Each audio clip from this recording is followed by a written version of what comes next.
welcome to Easy Gluten Free. Today I'll be showing FaveHealthyRecipes.com how to make a more budget-friendly version of the Outlaw Ribeye dinner at Longhorn Steakhouse.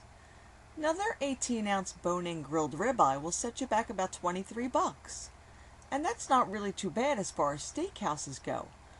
But in today's tough economy, that price can make it impossible for many families to indulge in this one. So today I'm going to make that same meal for 3 people at about what it would cost for one dinner at the restaurant. Alright, to make this we'll need 3 ribeye steaks. Now these steaks are between 14 and 15 ounces, but since these are boneless, I'm figuring that's about the same as their 18-ounce bone-in steak. And I was able to get these on sale for $5.97 a pound, so all 3 of them cost less than one steak dinner at the restaurant. We'll also need a few tablespoons of olive oil and some salt and pepper. And for the mashed potatoes we'll need 4 medium potatoes peeled and cut into 1-inch pieces, then placed immediately in a pot of cold water so they don't turn brown. We'll also need a half cup of milk, but you might not need it all, 3 tablespoons of butter, and some salt and pepper to taste. We'll also need about 4 cups of fresh broccoli florets, 2 tablespoons of butter, and a little more salt and pepper. Okay, now to make the mashed potatoes, put the pot of potato pieces onto the stove to bring it to a boil. Make sure to add a little salt to the water.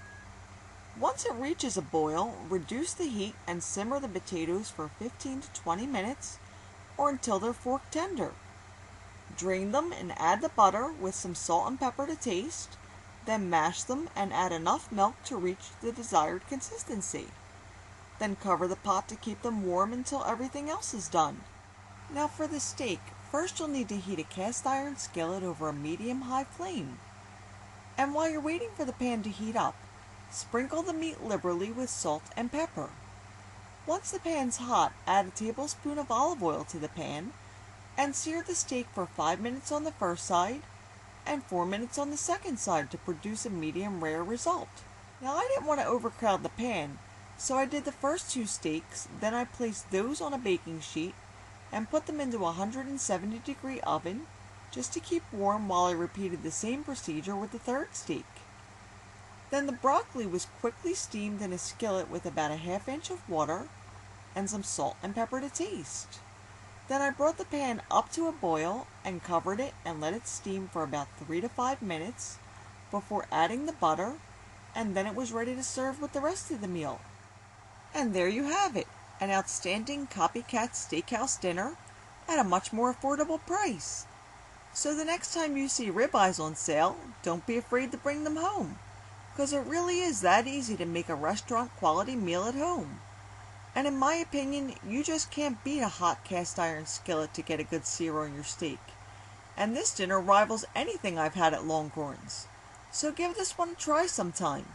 And if you'd like to see the recipe in print, you could always visit my blog.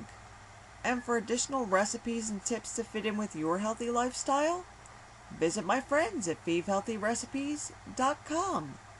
See you again soon.